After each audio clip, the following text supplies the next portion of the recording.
केपी ओलीलाई रहर लागेर, केपी ओलीले चाहिँ नि मतलब इच्छा जाहेर गरेर, स्वास्थ्यको प्रतिकूलताको कारणले आराम गर्नु पर्यो भनेर उहाँले प्रधानमन्त्री पदबाट हट्न पाउनुहुन्न। यदि उहाँले प्रधानमन्त्री पदबाट हट्यो भने तपाईँ हामी नेपाली जनताप्रतिको गद्दारी गरेको हुन्छ। नेपाली जनताले धोका दिएको स्थिति हुन्छ। त्यतिले मात्रै पुग्दैन।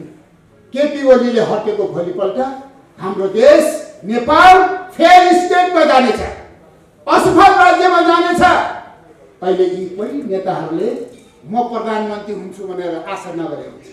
उहाँहरू कसैले प्रधानमन्त्री हुन पाउने सम्भावना छैन। यो कुरा सत्य हो। त्यसैले हामीले उहाँहरूलाई फेरि पनि सम्झाउनु पर्छ, हामीले धैर्यताका साथ। यदि केपी ओलीले पार्टीको बागडोर सम्हाल्न छोडिदियो भने अहिलेको सन्दर्भमा केपी ओलीले पार्टी अध्यक्ष त्याग्यो भने नेपालको कम्युनिस्ट आन्दोलन विसर्जनमा जान्छ। नेपालको कम्युनिस्ट आन्दोलन नहुँदैन। एउटा मात्रै टर्निङ पोइन्टमा कम्युनिस्ट पार्टीले गल्ती गर्यो भने त्यो बिन्दुबाट कम्युनिस्ट पार्टी सकिन्छ। उदाहरण भारत छ। त्यो बेलामा हानेले अहिले हामी सडकमा पछाड्थ्यौँ। त्यो बेलामा हान्न भनेर हामीले फेरि बहुत कुटिल चाल चल्यौँ। पोलिटिक्स त यही त होला नि। केपी ओलीको अगाडि यस्ताले फुर्ती लाउने, केपी ओलीको अगाडि फुर्ती लाउने। अनि उहाँले पनि भनिदिनुको ठिकै छ नि त, मैले यो अध्यादेश पनि फिर्ता लिइदिन्छु, अध्यादेश पनि फिर्ता लिइदिन्छु। तपाईँहरूको त्यो राष्ट्रपतिका पनि फर्काइदिनुहोस् न त भनेपछि खर्लाप त फर्केछ। नबुझे खोजे त्यति नै हो। भोलिपल्ट बैठक बसेर च्वाइन्ट काटिहाल्छ। कसले पहिला बाजी मार्ने भन्ने कुरा नथियो। बिरालोलाई कोठाभित्र राखेर ठटाउन थाल्यो भने, बिरालोलाई कोठामा पाल सबै थुनेर ठटायो भने मर्ता क्या नै गर्दा।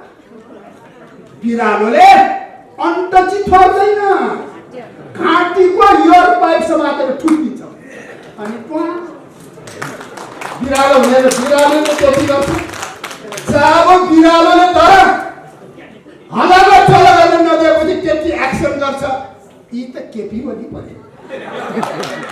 तपाईँ हाम्रो प्रधानमन्त्री, देशको प्रधानमन्त्री, साउथ एसिया दक्षिण एसियाका पपुलर लिडर छाउनीको नेताले के भन्छ भन्दाखेरि त्यो त कालीगरले बनाएको, त्यो त मजदुरले बनाएको, केपी ओलीले बनाएको खोइ भने यस्तो यस्तो गरेर दिइरहेको। मैले असाध्यै मानेको नेता शिरमा राखेको नेता रानी पोखरी बनायो भन्यो। रानी पोखरी केपी ओलीले बनायो? त्यो त भक्तपुरको मजदुरले बनाएको, त्यो त बाबा सेनले बनाएको। ये होइन, यसै त टाउको हल्लाउँछ। छैन यस्तो बोल्न। आगे बढ़ो, अभी इस टाइम उपयुक्त है। प्रधानमंत्री लेने के लिए प्रचंड जी आगे बढ़ो, हम साथ में हैं।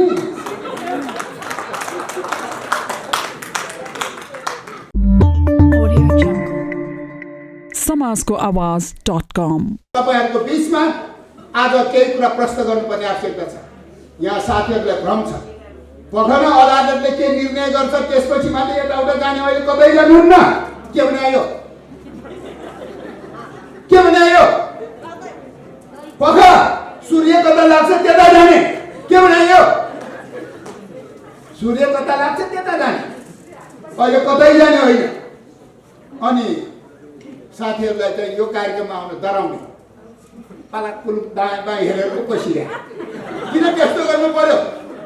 आफ्नो घरमा ठम ठम बस्ने यो मूल घर हो।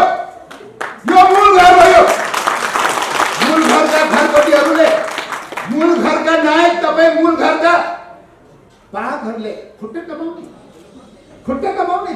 के तपाईँ घर छोडेर बाहिर निस्किनु हो? अर्का घरमा छिर्न गए हो? घरबाट निस्केर बाहिरबाट घरमा ढुङ्गा हान्न आएको हो? यो घरको रक्षाको लागि हामीले रगत पसिना बगाएर निर्माण गरेको घर हो। कसैले पनि घमण्ड गर्नु हुँदैन। कसैले चाहिँ त्यस्तो खालको चाहिँ महत्त्वाकांक्षा राखेर अतिरञ्जना कुरा गर्नु हुँदैन। प्रिय कमरेडहरू, हामी मूल घरमा छौँ। चिन्ता लिनु पर्दैन, हामी मूल घरमा छौँ। 2075 साल ज्येष्ठ 3 गते दुई पार्टी मिलेर नेकपा बनायो। हामीले बनायो। यो नेकपा बनाइरहँदाखेरि त्यो हतार हामीले किन नेकपा बनायौँ? आजसम्म तपाईँहरूले यो मैले भन्ने मौका पाएको थिएन। आजसम्म तपाईँले यो भन्ने मौका पाएको थिएन।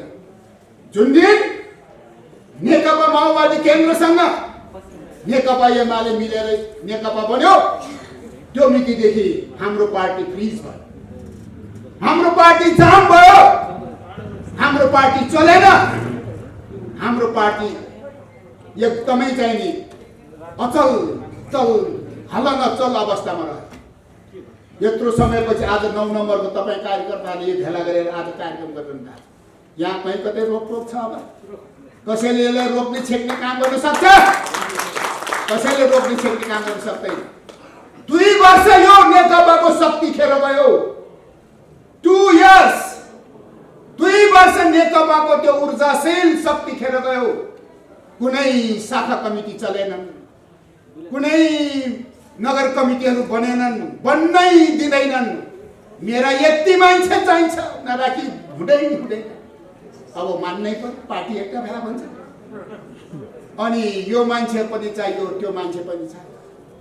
नगर कमिटी चल्दैन, वडा कमिटी बन्दैन। अहिलेसम्म 9 नम्बर क्षेत्रको कमिटी बनेन। जिल्ला कमिटी बल्ल बन्यो, जिल्ला कमिटी चल्दैन। प्रदेश कमिटी बल्ल बन्यो, प्रदेश कमिटी चल्दैन। केन्द्रीय कमिटी चल्दैन, स्थायी कमिटी पनि चल्दैन। एउटा सचिवालय के चलिरहेको थियो, त्यसमा पनि एउटा मान्छे उता गयो, उता बहुमत रे, अर्को मान्छे यता आयो, यता बहुमत रे। 9 जनामा 4 जना दुईतिर बसेपछि एउटा मान्छे उता गयो, उता बहुमत, यता गयो। के खालको पार्टी हो? त्यसैले तपाईहरुले भन्नुपर्छ, अब यो पार्टी फ्रिज हुन चाहदैन। अब नेकपा, यो नेकपालाई अब चल्न र सञ्चालन हुन कसैले रोक्न सक्दैन। अब नेकपा एमाले नेकपा अब अगाडि बढ्यो, यसलाई कसैले रोक्न सक्दैन। यसरी गर्छ, नत्र त नेकपाले ब्यानर राख्ने डराउने, विवाद हुन्छ। अध्यक्ष सचिव आउँदैन, नाम पर्खेर बसिन्छ। 2 वर्ष पर्ख्यो, 2 वर्ष। यस्तो ऊर्जाशील पार्टी, यस्तो शक्तिशाली पार्टी, यस्तो 2/3 को नजिकको सरकार भएको पार्टी, आज यो पार्टी कुम्भकर्ण निन्द्रामा छ। यो पार्टीले गरेको राम्रा काम, सरकारले गरेको असल कामबाट जनताको बीचमा व्यापक लगेर आज चाहिँ हामी त्यो अभियानमा हिँड्या भए हाम्रो पार्टी कहाँ पुग्थ्यो? हाम्रो पार्टी कहाँ पुग्थ्यो? तर राम्रा काम कसैले प्रशंसा गर्न सक्दैन, राम्रा काम कसैले भन्न सक्दैन। खाली जति राम्रो गरे पनि नराम्रो मात्रै देख्छ अनि नराम्रो कुराबाट आलोचना र टिप्पणी मात्रै गर्ने। कति सहेर बस्दा प्रिय कमरेडहरू, तपाईहरुले मैले भगवान भने, तपाईहरुले आशीर्वाद दिनुभयो। तपाई कार्यकर्ताले दुःख गर्नुभयो, जनताहरुको घर-घरमा जानुभयो, सूर्यमा मत माग्नुभयो, स्थिरता स्थायी र दिगो सरकारको लागि नेकपालाई भोट दिनुस्, सूर्यमा मतदान गर्नुस् भनेर तपाईहरु घर-घर जानुभयो। तपाईहरुको आह्वानलाई, तपाईहरुले गरेको चाहिँ नि अपिललाई जनताले स्वीकार गरे र जनताले तथास्तु भनेर तपाईहरुले अगाडि सारेको प्रतिनिधि पात्र यो कृष्ण गोपालको शिरमा जनताले आशीर्वादको हात राख्दियो र आज यो ठाउँमा छ। यो कृष्ण गोपाल व्यक्ति होइन, कृष्ण गोपाल मन्त्री भएको होइन, सिंहै 9 नम्बर क्षेत्रको जनताको मतको सम्मान भएको र सिंहै 9 नम्बर क्षेत्रको जनताले आज सम्मान पाएको छ। यसलाई यसरी लिनुपर्छ।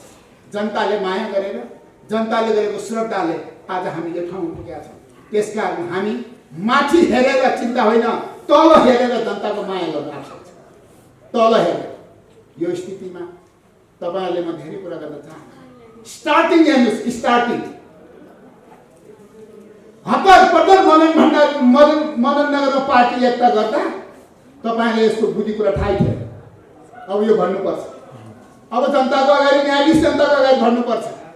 संसदमा त्यसबेला संसदले त्यो बेलामा आदरणीय कमरेडहरू,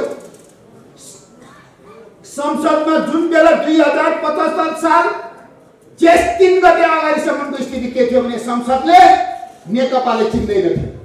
तपाईलाई यो पनि थाहा छ। यो भन्ने स्थिति पनि भएन। आज भन्दैछु 2074 साल मङ्सिरको चुनाव परिणामपछि 3 महिनासम्म सरकार बन्नै दिएन। 3 महिनासम्म हामीले शपथ ग्रहण गर्नै दिएन। फागुन 3 गते 2074 साल फागुन 3 गते सरकार गठन भएको हो। यो याद गर्नुहोस्। त्यो बेला फागुन 3 गते 74 साल फागुन 3 गते सरकार गठन गरेर 75 साल ज्येष्ठ 3 गते पार्टी एकता भयो। ल भन्नुहोस् यो बीचमा के भयो थाहा छ तपाईलाई? यो बीचमा संसदले नेकपा चिन्दैन। यो बीचमा संसदले नेकपा एमाले देख्छ। संसदले नेकपा माओवादी केन्द्रै भनेर देख्छ। किनभने हैसिया हटौडा चिन्ह लिएर जितेका माननीयहरू हुनुहुन्थ्यो। हैसिया हटौडाको समानुपातिक सभासद हुनुहुन्थ्यो। हामी सूर्यको चाहिँ प्रत्यक्षको सभासद थियो नेकपा एमाले। बिनाजी सूर्यको समानुपातिक सभासद हुनुहुन्थ्यो। यसरी हामी संसदमा नेकपा एमाले र नेकपा माओवादीको अवस्थामा थियौँ। त्यस्तो बेलामा कमरेडहरू अब कुरा लुकाउनु हुँदैन। हामी त्यस्तो अनर्गल गाली गलौज कसैप्रति हामी अनास्था जाहेर गर्ने काम गर्दैनौँ। कृष्ण राईले त्यत्रो लामो बोल्यो, कसैप्रति अनास्था जाहेर गर्यो। नारायण सिलवालले त्यत्रो बोल्नुभयो, कसैप्रति अनास्था जाहेर गर्यो। कसैलाई गाली गर्नु हुँदैन। हामी जिम्मेवार पार्टी हौँ। यो पार्टीका हामी जिम्मेवार हौँ। कसैले हामी त्यस्तो कुरा गर्नु हुँदैन। पोलिटिकल राजनीतिक बहसमा जाउँ, राजनीतिक छलफलमा जाउँ। के भयो बुझ्नुभयो? त्यहाँ यो बीचको दौरानमा जब संसदमा एमाले र माओवादी भेर बसिरहेको बेलामा रातारात शेरबहादुर देउवासँग गृह कार्य सुरु गर्न थाल्नु। कङ्ग्रेससँग गृह कार्य सुरु गर्न थाल्नु। अब कङ्ग्रेससँग गृह कार्य गर्यो भने त्यो बेला कङ्ग्रेस त्यो बेला त मैले भने त्यतिन्जेल 75 साल जेठ 3 अगाडि संसदले नेकपा चिन्दैन। संसदले एमाले र माओवादी मात्रै चिन्छ। मैले भने माओवादी केन्द्र र कङ्ग्रेसको बिचमा सहकार्य गर्न थाल्यो। हामीलाई जम्मै इन्फर्मेसन छ, हामीले जम्मै खबर छ। अब यो सहकार्यले सबै मिल्यो भने नेकपा एमाले अल्पमतमा जान्छ। यो अल्पमतमा गएर सरकार गिर्छ। यो हामीलाई थाहा छ। अनि समाज एमाले बाहेक भनेको चाहिँ अरू सबै खतरा थित्रा पार्टीको नाम किन लिएर एमाले बाहेक माओवादी कङ्ग्रेस सहित सबै सहकार्य गर्न थाल्यो र यो सरकारलाई त्यसै बेला ढाल्ने षड्यन्त्रमा चाहिँ त्यसै बेला अप्रिय चाहिँ गतिविधि वर्कआउट गर्न थाल्यो। त्यसपछि अब यसलाई टुट्नै नमिल्ने गरेर, फुट्नै नसक्ने गरेर यसको विधि भनेको यो पार्टीलाई मिलाइदिनु। एकता गरिदिसकेपछि 40% गरी फुट्नै पाइँदैन। अनि एउटा कोर्स यो बुझ्नुहोस्, 2075 साल जेठ 3 गते हतार पार्टी किन मिलाइयो भन्दाखेरि एउटा कोर्स यही हो। पार्टी मिलाइसकेपछि अब अघि भनिसकेको नडोर्यौँ, हामी जान्छौँ त्यहीँ छ। अब यो पार्टी फुट्नलाई संसदको 40% र पार्टीको 40%, 60-40 र वाट फरक छ। र वाट हिजो हामीले नै संशोधन अध्यादेश ल्याएको हौँ वा राख्नु भनेर, वा राखेको संशोधन मानेनन्। अनि अहिले अब पार्टी फुट्नलाई संसदको 40% संसद र 40% र पार्टीको 40% चाहिन्छ पार्टी फुट्नलाई। अब पार्टी केन्द्रीय कमिटी त छ, फुट्या छैन। तपाईँलाई भ्रम छ पार्टी फुट्यो भने ठान्यो फुट्या छैन। त्यसै गरी पार्टी केन्द्रीय कमिटी छ। संसद चाहिँ कहाँ छ? विघटन भइसक्यो। संसद त विघटन भइसक्यो। अब कहाँबाट खोज्ने 40%? अब फुटाउबाट पार्टीको 40% देखाएर पुग्दैन। संसदको सभासदहरूको 40% देखाउनु पर्छ। त्यो ठाउँ विघटन भइसक्यो। त्यसकारण पार्टी विभाजन, पार्टी ब्रेक इज इम्पोसिबल, सम्भव छैन। जतिसुकै सडकमा गएर म त यहाँ छु भनेर लेखेर सडकमा गएर टक्क बसेर घाम पार्टी फुट्नेवाला छैन। अस्ति केपी शर्मा ओलीले बालुवाटारमा होइन हौ अस्तिदेखि यो पुस 5 गतेदेखि दिनौँ जस्तो यहाँ दिनको 3-4 पटक आएर मेरो हाराहारीको कुर्सीमा बसेर प्रधानमन्त्रीको आम्ने सामने उपर खुट्टी लगाएर कुम यस्तो चलाएर यस्तो गर्दै कुरा राख्ने नेता कहाँ हरायो भनेर खोजिरहेको त बबरमलको चोकमा माइतीघर मण्डलमा म त यहाँ छु भनेर गएर एउटा कागजमा लेखेर लाइन बसिरहेछ। कसैले भने अगाडि एउटा कटौरा पनि राखेर बसेको हुन्थ्यो। यो मेरो भनाइ होइन, त्यो फेसबुकको भनाइ। यसो गरे हुन्थ्यो भन्नेहरू पनि थियो।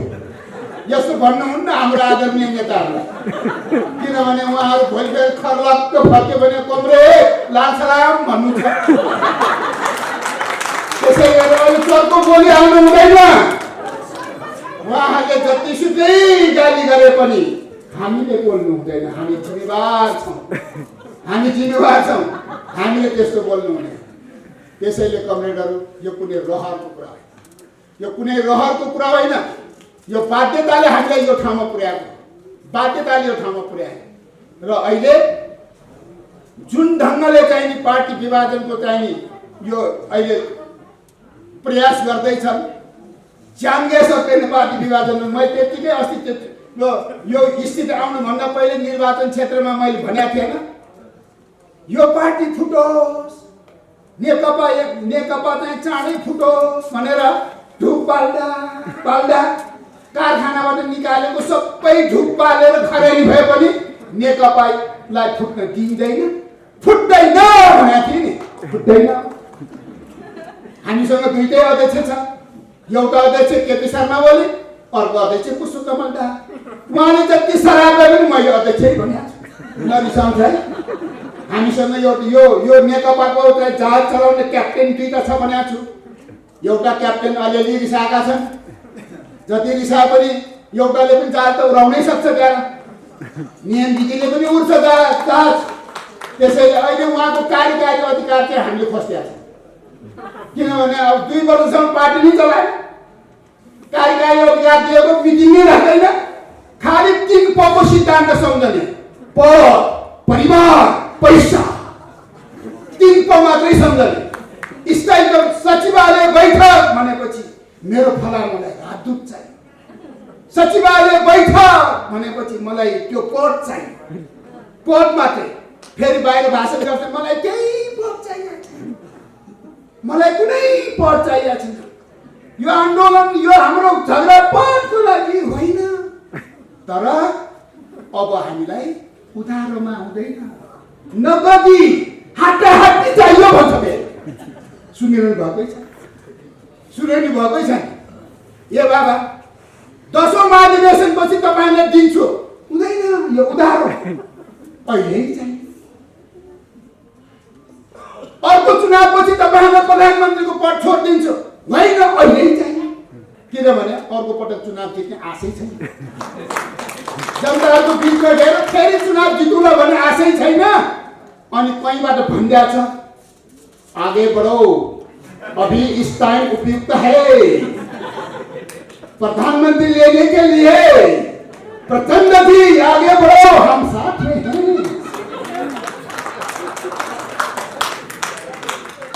मेरो सम्मान छ, जतिसुकै आगे बढो भन्नु। जति बढे पनि आगे बढ्दै भिरबाट खसिसक्यो, थाहा छैन। आगे बढ्दै भिरबाट खसिसक्यो। हामीले त कृपया यहाँबाट अगाडि बढ्यो भने भिरबाट खस्छ। तपाईलाई थाहा छ, पुस 5 गते पाउने 10 बजे पार्टीको सरकारको क्याबिनेट बैठक इमर्जेन्सी बस्नुपर्ने स्थिति आयो। त्यो किनभने त्यो बेलामा पुस 5 गते पाउने 10 बजे क्याबिनेट निर्णयले संसद विघटन र ताजा जनादेशको फैसला गर्ने निर्णय नगरेको भए यति बेला हामी चाहिँ सडकमा पहा पछारे जस्तो पछारिन्थ्यो, उहाँहरूले दाइँ गर्थ्यो। थाहा नभए होला त्यो ठाउँमा बसेर गरेको षड्यन्त्र सुन्नुहोस्, सुन्दा पनि दिक्क लाग्छ। उपराष्ट्रपति हाम्रो छ, राष्ट्रपतिलाई महाअभियोग लगाएर सिद्ध्याइदिने, विद्या भण्डारीलाई महाअभियोगको प्रस्ताव ल्याएर दर्ता गर्ने बित्तिकै राष्ट्रपति सस्पेन्सन जान्छ, त्यो हामीलाई पनि थाहा छ। महाअभियोग लगाएर राष्ट्रपतिलाई खत्तम गर्ने, नम्बर 1। नम्बर 2, संसदमा विशेष आह्वान गरेर संसद बोलाउने अनि संसदबाट प्रधानमन्त्रीलाई अविश्वासको प्रस्तावबाट केपी ओलीलाई सडकमा फालिदिने। न्यायाधीश खतरा छ, न्यायाधीशलाई पनि विशेष महाअभियोग लगाएर अहिलेको वर्तमान प्रधान न्यायाधीशलाई पनि सताइदिने अनि ठ्याक्क सत्ता कब्जा गर्ने। यस्ता हवाई कल्पना मनमा लिएर यो अपराध सोचेर अगाडि बढिसकेपछि कि एकताको नाममा जेसुकैको रसले चुप्लाएर बसेर यो हरकत गर्न दिने कि यो हरकतबाट देशलाई जोगाउने। केपी ओलीसँग दुईटा मात्रै बाटो, एउटा प्रचण्ड माधवसँग सरेन्डर गर्ने, अर्को देशलाई बचाउने। कुन बाटो लिने? त्यसैले केपी ओलीको डिक्सनरीमा देश, राष्ट्र, मातृभूमि, नेपाली, नेपाल यही एउटा राष्ट्रिय भावना छ। त्यसैले गर्दाखेरि उहाँ आत्मसमर्पण गर्ने, सरेन्डर गर्ने स्थिति थिएन। त्यसैले गर्दाखेरि उहाँले देश जोगाउनलाई यता अगाडि बढ्यो। प्रिय कमरेडहरू, देशको एउटा राजनेता, देशको एउटा नायकलाई शिरमा प्रहार गरिसकेपछि, एउटा राजनेताको छातीमा प्रहार गरिसकेपछि त्यो निर्णायक लडाइँ हुन्छ। त्यो निर्णायक लडाइँ हुन्छ। त्यो लडाइँमा हार जित हुन्छ। तपाईँले बुझ्नुहोस्, हामी चेस खेल्छौँ, हामी चेस खेल्छौँ। चेस खेल्दाखेरि सेतो र कालो गोटी हुन्छ। एउटै बोर्डमा हामी चेस खेल्छौँ। चेस खेल्दाखेरि हामीले घोडा, हात्ती, ऊँट सबै दायाँ बायाँ सही सलामत छ। अगाडि प्याडाहरू चल्न नजान्दा, हामीले अगाडि चलेको पुलिसहरूले ठिक ढङ्गले चलाउन नजान्दा, विपक्षले जब चाहिँ किस दिन्छ, त्यो किसलाई जोगाउने ठाउँ पनि छैन, राजा चल्ने ठाउँ पनि भएन भने त्यसपछि किस हुन्छ। त्यो किस भएपछि गेम फिनिस हुन्छ। सबै छ त, हात्ती घोडा सबै छ, तर राजामा किङलाई यसरी छर्के हाल्यो कि त्यो किङलाई बचाउने कहीँबाट छेक्ने ठाउँ पनि छैन, कहीँ गएर राजा जोगिने ठाउँ पनि छैन। राजा ट्र्यापमा परेपछि, राजा खाइदिएपछि गेम इज फिनिस। अरू जति खाएर मन्त्री सबै खाएर राजा एउटा मात्रै बाँकी राख्ने गेम सिधिँदैन। तर स्टार्टिङमै राजाको टाउकोमै हालिदिएपछि गेम इज फिनिस। त्यसकारण आज कमरेडहरू, तपाईँहरूले थाहा छ, एकातिर केपी ओली, अर्कोतिर बसाइ फरक फरक, नाम फरक फरक, बसाइ फरक फरक। कसैले काङ्ग्रेस भन्न रुचाउँछ, कसैले विप्लव भन्न रुचाउँछ, कसैले राप्रपा भन्छन्, कसैले दरबारिया पनि भन्छन्। अनि भन्दै हिजो केपी ओलीकै छेउछाउमा बस्ने साथीहरू पनि बाहिर निस्केर एउटा कुनामा गएर, एउटा ठाउँमा गएर उसले पनि, उसको पनि बसाइ फरक छ, तर बसाइ फरक छ, आक्रमण निशाना एकै ठाउँमा छ। त्यो भनेको केपी ओलीको शिरमा, केपी ओलीको छातीमा आक्रमण गरिरहेको छ। किनभने केपी ओली व्यक्ति होइन कमरेडर, केपी ओली व्यक्ति होइन, केपी ओली राष्ट्र हो, केपी ओली देश हो, केपी ओली नेपाली जनताको प्रतीक हो। आज केपी ओलीले हार्दा, आज केपी ओली सकिँदा यो देश सकिन्छ। नेपाल रहेन, नेपाली रहन्छ, नेपाल रहँदैन। त्यसैले केपी ओलीलाई रहर लागेर, केपी ओलीले चाहिँ नि मतलब इच्छा जाहेर गरेर, स्वास्थ्यको प्रतिकूलताको कारणले आराम गर्नु पर्यो भनेर उहाँले प्रधानमन्त्री पदबाट हट्न पाउनुहुन्न। यदि उहाँले प्रधानमन्त्री पदबाट हट्यो भने तपाईँ हामी नेपाली जनताप्रतिको गद्दारी गरेको हुन्छ। नेपाली जनताहरूले धोका दिएको स्थिति हुन्छ। त्यतिले मात्रै पुग्दैन। केपी ओलीले हटेको भोलिपल्ट हाम्रो देश नेपाल फेल स्टेटमा जानेछ, असफल राज्यमा जानेछ। अहिले यी कोही नेताहरूले म प्रधानमन्त्री हुन्छु भनेर आशा नगरेको छ, उहाँहरू कसैले प्रधानमन्त्री हुन पाउने सम्भावना छैन। यो कुरा सत्य हो। त्यसैले हामीले उहाँहरूलाई फेरि पनि सम्झाउनु पर्छ, हामीले धैर्यताका साथ। यदि केपी ओलीले पार्टीको बागडोर सम्हाल्न छोडिदियो भने अहिलेको सन्दर्भमा केपी ओलीले पार्टी अध्यक्ष त्याग्यो भने नेपालको कम्युनिस्ट आन्दोलन विसर्जनमा जान्छ, नेपालको कम्युनिस्ट आन्दोलन नहुँदैन। एउटा मात्रै टर्निङ पोइन्टमा कम्युनिस्ट पार्टीले गल्ती गर्यो भने त्यो बिन्दुबाट कम्युनिस्ट पार्टी सकिन्छ। उदाहरण भारत छ, उदाहरण भारत छ। कुनै बेला हामी त के हो र, भारतको कम्युनिस्ट पार्टी त्यति चकाचक ज्योति बसुले 37 वर्षसम्म चिफ मिनिस्टर चलाएपछि बङ्गाल, अनि भारतमा यस्तो एउटा दिन आयो कम्युनिस्ट पार्टीको, कस्तो दिन आयो भन्दा प्रधानमन्त्री हुने दिन आयो। र भारतीय मतलब चाहिँ निर्वाचन पछि कसैले चाहिँ प्रधानमन्त्री हुन नसक्ने स्थिति आएपछि ज्योति बसुलाई, कम्युनिस्ट पार्टीको नेता ज्योति बसुलाई प्रधानमन्त्री, भाकपा मार्क्सवादीका नेता ज्योति बसुलाई प्रधानमन्त्री हुने अफर आयो। ज्योति बसुले त्यो कुरालाई स्वीकार्यो। तर भारतको कम्युनिस्ट पार्टीले 7 दिन मिटिङ गर्यो प्रधानमन्त्री खाने कि नखाने भन्ने विषय।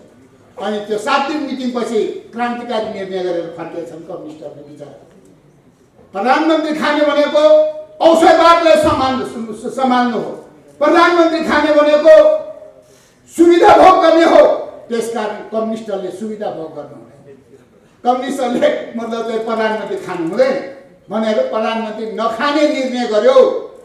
कम्युनिस्ट पार्टीलाई आएको प्रधानमन्त्रीको पद नखाने निर्णय गरेको बिन्दुबाट भारतको कम्युनिस्ट पार्टी ओह्रालो लाग्दा लाग्दा लाग्दा लाग्दा आज भारतको कहीँ कतै एउटा वडामा पनि कम्युनिस्ट पार्टीको मान्छे छैन, उठ्या ठाउँमा हारिरहेछ।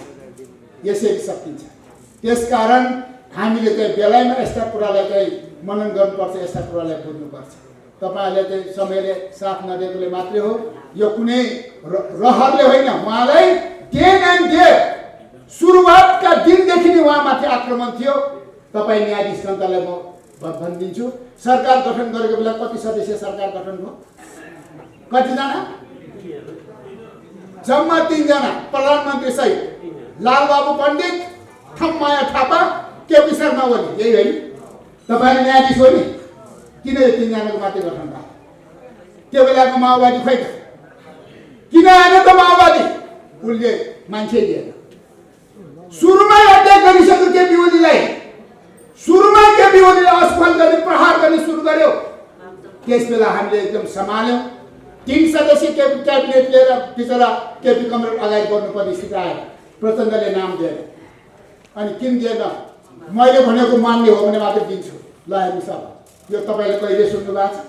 त्यस बेला उहाँले एउटा त्यहाँनिर 5-6 वटा बुँदाको एउटा प्रस्ताव लिएर आयो। यो प्रस्तावमा हस्ताक्षर गरेपछि मात्रै तपाईँले चाहिँ क्याबिनेटमा चाहिँ मन्त्रीमण्डलमा सहयोग गर्ने स्थिति बन्छ भने त्यसमा एउटा तपाईँहरूले उहाँले पनि भन्ने गर्छ, तपाईँले मै भन्छु, आलो पालोको कुरा छ, सत्य कुरा हो। आलो पालो प्रधानमन्त्री हुने कुरा त्यहाँ लेखियो। केपी ओलीले आँट गर्यो, अहिले सरकार बनाऊ, सरकारले राम्रो काम गरौँ। र त्यो राम्रो काम गर्दै गएपछि यस्ता कुरा सबै तर्दै जान्छ, पछि मिलाउँदै जाउँला। अहिले ल भनेर साइन गरिदिएकै हो, साइन गरिदिएकै हो। त्यसपछि 7 जना मन्त्रीमा नाम पठाए, 7 जना उहाँहरू थप्दै उपेन्द्र यादव पनि लिँदै 2 तिहाई पुर्याएर 2 तिहाईको प्रधानमन्त्री बन्नुभयो। यसैले अगाडि सरकार अगाडि बढ्दै बढ्दै गएपछि प्रिय कमरेडहरू, यथार्थ सत्य कुरा फेरि बुझ्नुहोस्। संविधानमै 2 वर्ष अगाडि अविश्वासको प्रस्ताव ल्याउन पाउँदैन, 2 वर्ष अगाडि सरकार थाल्न पाइँदैन। त्यो संविधानमै गरेको व्यवस्था। त्यसकारण चुपचाप रह्यो। 2 वर्ष सकिन नपाउँदै अब आलो पालोको कुरा सुरु गरिएको। 2 वर्ष सकिने बित्तिकै, संविधानको 2 वर्ष सकिने बित्तिकै अब प्रधानमन्त्रीको कुर्सीमाथिको आक्रमण सुरु भयो। यो कुरा पनि सब यो खालि छोएको मात्रै। यही दौरानमा प्रिय कमरेडहरू, मानवीय संवेदना त हुन्छ होला नि, हामीसँग एउटा मानवीय एउटा चाहिँ भावना त छ होला नि। यस्ता सत्य कुरा हुँदा हुँदै आज यो कार्यक्रममा बसेर बाहिर गएर फेरि त्यही अशक्तिको मनोबल उठ्ने गरेर स्ट्याटस र फेसबुकमा केही कुरा नलेख्नु होला। नमस्कार। यहाँ बस्ने, यहाँ सुन्ने अनि बाहिर गएर त्यही गलत प्रवृत्तिको चाहिँ साथ दिएर आफ्नो घरमा आगो लाउने काम केही नगरिदिनु। म हेरिरहेको छु ठाउँ ठाउँको भेलामा साथीहरू आउनुहुन्छ, यसरी सहभागी हुनुहुन्छ, बाहिर गएपछि यो भेलालाई त्यहाँ सत्तो राखेर निस्किन्छ। त्यो पनि नजानेर हामीले सम्झाउन नसक्या। गल्ती उहाँको होइन, गल्ती हाम्रो हो। हामीले सम्झाउन नसक्या। आज त अहिले राम्रैसँग सम्झाउँदैछु। हामीले बुझाउन नसकेको, तपाईँसँग मुटु छैन, तपाईँसँग मानवीय संवेदना छैन, त्यसमा पनि हामी कम्युनिस्ट मान्छेहरूमा सबभन्दा उत्कृष्ट मान्छे कम्युनिस्ट हुन्छ। त्योसँग मानवता हुन्छ, त्योसँग मानवीय हृदय हुन्छ। अनि 2 वर्ष कट्न नपाउँदै परिस्थितिमा केपी शर्मा ओलीको शरीरमा प्रतिकूलता सिर्जना भएको तपाईँहरूले भन्नुपर्छ। उहाँको शरीरमा आज 4औं किडनीले काम गरिरहेको छ। उहाँको 2टा किडनी समाप्त भएर तेस्रो किडनी टाँसिएको थियो। तेस्रो किडनीले काम गर्दा गर्दै सरकारको प्रधानमन्त्रीको 2 वर्ष कार्यकाल पनि सकिनु सँगसँगै तेस्रो किडनीले पनि काम गर्न छोड्यो। यो सत्य यथार्थ होइन। अनि उहाँ डायलिसिसमा जानुभयो। उहाँको शरीरमा अब डायलिसिस गर्न थाल्यो। कमरेडहरू, तपाईँले देखेर तपाईँहरूको आँखाबाट डायलिसिस मेसिनमा सुतिरहेको हुन्छ, अर्कोतिर सरकारको त्यहाँ यो गर्नुहोस् त्यो गर्नुहोस् निर्णय दिइरहेको हुन्छ। क्याबिनेटको निर्णयमा हस्ताक्षर गरिरहेको हुन्छ। डायलिसिस हप्ताको 2 पटक। तेस्रो किडनी फेल भयो, हप्ताको 2 पटक डायलिसिसमा बसिरहनु भएको छ। त्यस्तो अवस्थामा पुगेपछि प्रिय कमरेडहरू, टिचिङ हस्पिटलको डायलिसिसमा सुतिरहेको त्यो प्रधानमन्त्रीको खुमलटार र टिचिङ हस्पिटल कति टाढा छ कमरेड? कति टाढा छ? एकचोटि खुमलटारबाट टिचिङ हस्पिटलमा गएर कमरेड कस्तो छ स्वास्थ्य भनेर हामी सोध्न सक्दैनौँ। हामीसँग त्यति सोध्ने मानवता पनि छैन। त्यति आफ्नो सहयोगता कमरेड किडनी डायलिसिस गरिरहेको टिचिङ हस्पिटलमा एकचोटि गएर सोध्न सकिँदैन। कोटेश्वरबाट टिचिङ हस्पिटल कति टाढा छ? छाउनीबाट टिचिङ हस्पिटल कति टाढा छ? कमरेडहरू, म यति मात्रै भन्न चाहन्छु। तर म तपाईँहरूसँग भन्न चाहन्छु, उहाँहरूले त्यो अवस्था हेरेपछि केपी कमरेडको अनुहार त कालो हुँदै गयो।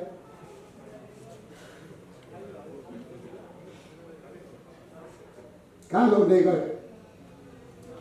हामीलाई थाहा छ उहाँको एउटा उच्च मनोबल, उहाँको जनताप्रतिको एउटा माया, देशप्रतिको एउटा अगाध स्नेह र विश्वास, त्यो दृढ शक्ति, त्यो इच्छा शक्तिको अगाडि कालले केपी ओलीलाई मुखमा राख्यो। कालले केपी ओलीलाई मुखमा राखेको। तर कालले खान खोजेको केपी ओलीले कालको बङ्गारा खोजेर सडकमा उठ्यो। कालको बङ्गारा खोजेर सडकमा उठ्यो। तर आज मैले यतिसम्म त भन्नुपर्छ तपाईँ न्यायाधीश जनतालाई, मैले यतिसम्म त तपाईँ भगवान रूपी कार्यकर्ताले भन्नुपर्छ, अब यो केपी ओली कति दिन बाँच्यो होला? अब यो केपी ओली धेरै दिन बाँच्दैन। अब त गयो खुमलटार। अब यो केपी ओली रहँदैन। हामी सल्लाह गरौँ कोटेश्वर, अब धेरै दिन रहँदैन, मर्यो छाउनी। यो हो छलफल। यही हो कम्युनिस्ट पार्टीको नेताहरूको छलफल। यो छलफल प्रिय कमरेडहरू केपी ओलीको कानमा पुग्यो। केपी ओली पनि त मान्छे होला नि, उसको पनि दिल चित्त मन छ नि। आफ्नै सहयोगताले म मरोस् भनेर खोज्यो। मेरो सहयोगता कमरेडले मलाई चाहे म मर्छ, अब म मरोस् भनेर चाह्यो। उहाँले के सोच्यो होला? अनि डायलिसिस गरिरहेको ठाउँमा अब तपाईँहरूले भन्नुपर्छ, प्रचण्ड कमरेडले डायलिसिस टिचिङ हस्पिटलमा रेगुलर गर्न गाह्रो भएको हुनाले उहाँको डायलिसिस बालुवाटारमै गरेर यो पनि तपाईँले सोध्नुहोस्।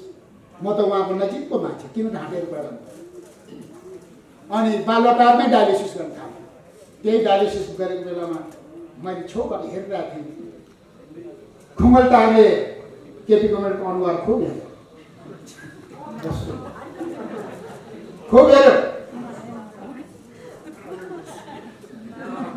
जान्छ भन्ने परेछ। अनुहार पनि कालो कालो। केपी कमरेड अब सुत्या छ। अनि त्यही बेलामा गएर गोहीको आँसु झार्दै कमरेड केपी कमरेड मङ्सिर 4 को सम्झौता यो कसैले खण्डन गर्न सक्ने आँट छ भने खण्डन गर। मङ्सिर 4 को सम्झौतामा के भयो? केपी कमरेड तपाईँ नै पुरा कार्यकालको लागि प्रधानमन्त्री बन्नुहोस्, तर मलाई आधिकारिक रूपमा कार्यकारी अध्यक्ष दिनुहोस्। म कार्यकारी अध्यक्ष गरेर पार्टी चलाउँछु, तपाईँ पुरा कार्यकाल चाहिँ प्रधानमन्त्री बन्नुहोस् भन्दो रहेछ। अनि डायलिसिसमा रगत बगेको पनि हेर्दो रहेछ। त्यसो रगत हेर्ने जान्छ भन्ने त छँदैछ। यही मौका अब पुरा खाऊ भन्दाखेरि खान सक्दैन, अनि आउने त मलाई नै हो भन्ने त छ नि। अनि हस् भनेर त्यो सम्झौता भयो। आऊ भन्नुहोस्, आलो पालोको सम्झौता केपी ओलीले तोरे कि प्रचण्डले तोरे? न्यायाधीश जनताहरू तपाईँ कार्यकर्ताहरू फैसला गर्नुहोस्। तपाईँहरूले भ्रम सिर्जना गरिरहेको छ। आखिर आलो पालो हो भनेर मैले भने नि आलो पालो मानेकै हो माने, किनभने सरकार बन्नै दिएन।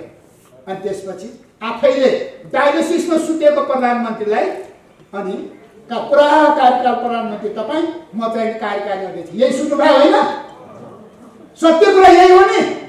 अनि त्यसपछि त्यही निर्णय भएपछि अनि बस्दा बस्दा कमरेडहरू अर्को एउटा ठुलो वज्रपात भयो हाम्रो। हामी कसैले कल्पना गर्न नसकेको अर्को कालले झम्क्यो हामीबाट। तपाईँ हाम्रो न्यानो काखबाट, नेपाल आमाको काखबाट आफ्नो प्रिय छोरा जसले आमालाई माया गरिरहेको छ त्यो छोरालाई फेरि अर्को पटक हमला भयो। त्यो भनेको हेर्दा हेर्दै राति 3:30-4 बजेतिर उहाँलाई पेट दुख्यो। डायलिसिस गरिरहेको शरीर रगत मिसिनले सफा गरिरहेको छ, किडनीले काम गरिरहेको छ। तेस्रो किडनी सक्यो। मिसिनले काम गरेको शरीरमा 4:30 बजेतिर उहाँको पेटमा एपेन्डिसाइटिस फुट्यो। पेटमा आन्द्रा फुट्यो। कमरेड कल्पना पनि गरेनौँ हामीले। उहाँको एपेन्डिसाइटिस भएको हामीले चालै पाएन। एपेन्डिसाइटिस भइसक्यो। सानो सानो दुखेको त उहाँले टेर्दै उहाँले दुखेको त उहाँलाई परवाही छैन। पहिले कति पेट दुख्या होला याद गरेन। एपेन्डिसाइटिस पाकेर फुट्यो। पेटभित्र एपेन्डिसाइटिस फुटेपछि न्युरोएर तपाईँहरूले पेट दुख्यो भने कमरेडहरू घप्टो परेर बस्नुहोस्, पेट दुखेको कम हुन्छ। घप्टो पर्नुहोस्, म डाक्टर त होइन। घप्टो पऱ्यो भने पेट दुखेको निको हुन्छ। ग्यास्ट्रिकले पीडा गर्यो भने घप्टो पर्नुहोस्, त्यसले सन्चो हुन्छ। उहाँ त्यही गर्दै थियो। राधिका कमरेडले होइन हो के भयो तपाईँले खाटबाट त भइन बस्या पेट दुख्यो, के भयो तपाईँलाई? पेट दुख्यो, असाध्यै पेट दुख्यो। आज चाहिँ केपी ओली जतिको मान्छेले पेट दुख्यो भनेपछि राधिकाको आँखाबाट आँसु पर्छ। 2 जना मात्रै कोठामा छ, को छ? न छोरा छ न छोरी छ, हेर्ने को छ? तपाईँ हामी जनता त हुन्। त्यसैले उहाँले हामीले छोरा भन्छ, हामीमध्ये धेरैले बुवा भन्छौँ। उहाँले कसैले बुवा भनेको मन पर्दैन। बुवा बुवा भन्ने अब उसलाई कसैले बुवा भन्दैन। के को टाउको दुख्या? मन परेकोले बुवा भन्यो त, मन नपर्नेले भन्दैन नि। त्यसपछि दिव्या सिंह उहाँको पर्सनल डाक्टर रातारात राधिकाले फोन गरेर बोलाउनुहुन्छ। उहाँ हुत्तेर बालुवाटारमा आउनुहुन्छ। कन्डिसन दिव्याले अनुहार हेर्ने बित्तिकै दिव्या सिंह एकातिर रुने, राधिका अर्कोतिर रुने, बिचमा केपी ओली छटपटाउने। कमरेडहरू परिस्थिति कस्तो होला लकल सुन्नु भएको यस्तो परिस्थिति? डायलिसिस गरेको शरीर, संयमता, धैर्यता र ठामेर आफैले तपाईँहरू दायाँ बायाँ गर्ने होइन। मलाई हस्पिटल पुर्याऊ। दिव्या सिंहले तुरुन्त इक्विपमेन्ट भएको एम्बुलेन्स मगाएर उहाँलाई चाहिँ नि टिचिङ हस्पिटल पुर्याउँछ। उहाँले शङ्का गरिसकेको छ पेटमा कुछ के बेला आन्द्रा फुटेको थाहा छैन। हस्पिटल लगेर हेरेको आन्द्रा सब फुटेर बर्बाद भइसक्यो। अब आपत भएन। छेउछाउमा डाक्टरहरू रुन्छ, पेट खोल्ने आँट कसैको छैन। पेट खोल्ने आँट कसैको छैन। हाम्रा आँखाबाट आँसु बलिएर बगिरहेको थियो कमरेर। त्यो बेला हामीले पनि थाम्न सक्यौँ, हामीले पनि थाम्न सक्यौँ। के गर्ने उपाय के छ?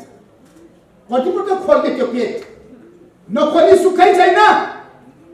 बचाउने हो भने नखोली सुखै छैन, होइन भने हेर्दा हेर्दै जान्छ। डाक्टरहरूले पेट सरर काटेर चिर्यो, पेट खोल्यो। देशको प्रधानमन्त्री फेरि पेट खोल्यो। आन्द्राभरि लुगा धोएको जस्तो भयो, लुगा धोएको जस्तो भयो।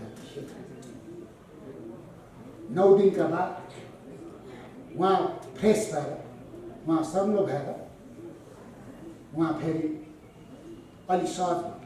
त्यो बेलामा त्यस्तो शरीरको चाहिँ पेटमा आन्द्रा फुटेर अपरेसन गरिरहेको छ। खुमलटार, तिमीले टिचिङ हस्पिटलमा आफ्नै सहयोगका अध्यक्ष अपरेसन गरेको थाहा छैन? बालुवा अनि कोटेश्वर र छाउनी, योभन्दा धेरै बोल्दिनँ। नाम लिएर उहाँको अपमान गर्न चाहन्छु, म उहाँले सम्मान गर्छु।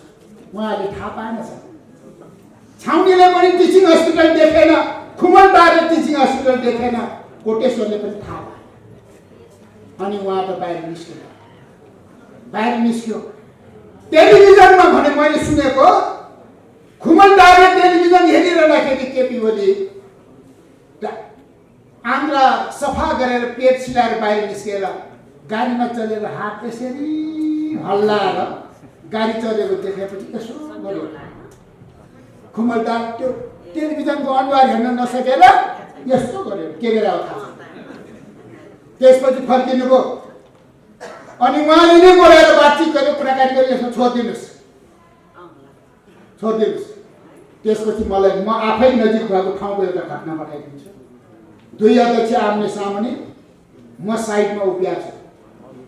2टा प्लेटमा फलफुल, सायद तपाईँले फेसबुकमा पनि हेरेर होला, मैले राखिदिएको छु। त्यो साङ्केतिक ढङ्गले 2टा प्लेटमा फलफुल ट्याक्क 2तिर राखेको छ। केपी कमरेड फटाफट फलफुल खाने, उहाँ चाहिँ फलफुलमा यसरी थाहा छैन। केपी ओलीले फलफुल खाएको यसरी हेरेर ठ्याक्कै त्यही फोटो मैले राखिदिएको छु।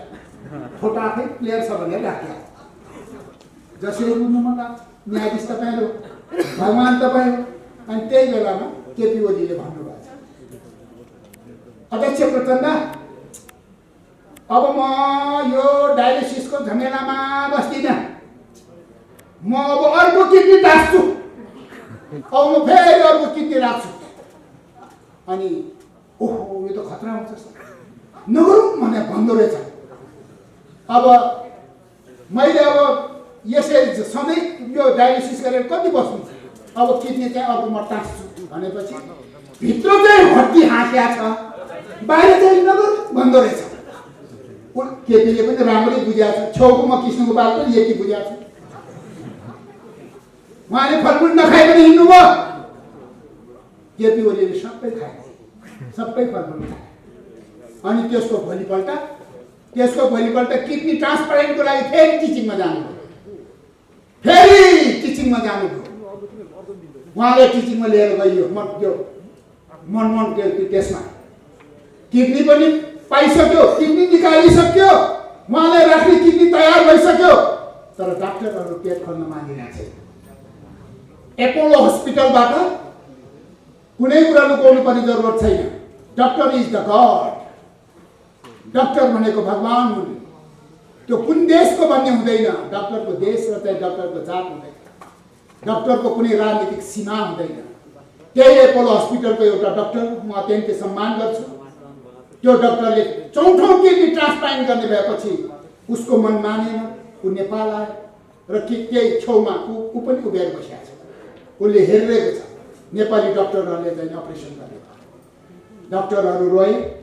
मैले धेरै ठाउँमा भने डक्टरहरू रोए। अब उनीहरूको डक्टरहरूलाई नि प्रब्लम भयो। फेरि केपी शर्मा ओलीले डक्टरहरूलाई भने, डक्टर नआत्तिनुहोस्, नडराउनुहोस्, हात नकमाउनुहोस्, डरो ढङ्गले मेरो पेट काट्नुहोस्, मेरो पेट फेरि खोल्नुहोस्, त्यो खाली ठाउँमा अर्को 4औं किडनी तास्नुहोस्, किडनी ट्रान्सप्लान्ट भनेको जुन ठाउँमा किडनी सुक्यो त्यही टाँस्ने होइन। यति कुरा पनि बुझिराख्नुहोस्। जुन ठाउँमा दुईटा किडनी सुक्यो दुईटा फिनिस, अर्को ठाउँमा टाँस्छ। त्यो पनि सुक्यो अर्को ठाउँमा टाँस्छ, त्यो पनि सुक्यो अर्को ठाउँमा टाँस्छ। फरक फरक शरीरको अङ्गमा किडनी टाँस्छ। र त्यसरी नै उहाँको डाक्टरहरूलाई डरो मुटु गर्नुहोस्, बलियो हुनुहोस्, मलाई हेर्नुहोस्। किडनी त मैले फेर्ने हो, पेट त मेरो काट्ने हो, दुखे मलाई दुख्छ, तपाईँहरू चिन्ता नलिनुहोस्। यही नै भन्यो। त्यसपछि डाक्टरहरूले आँट गरेर अब नगरी सुखै छैन, तयार भइसक्यो, अर्को फेरि किडनी ल्याइसक्यो। त्यसपछि फेरि पेट खोलेर चौथौँ किडनी टाँसियो। कमरेडहरू, चौथौँ किडनी टाँसियो, सक्सेस भयो। र त्यसपछि उहाँ निको भएर 8-9 दिनका बाद उहाँ डिस्चार्ज भयो।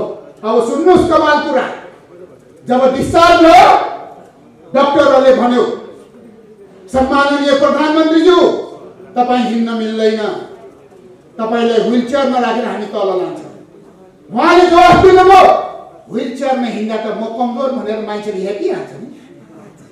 व्हील चेयरमा हिँड्न थालेपछि त मान्छेहरू त तग्न पर्ला नि।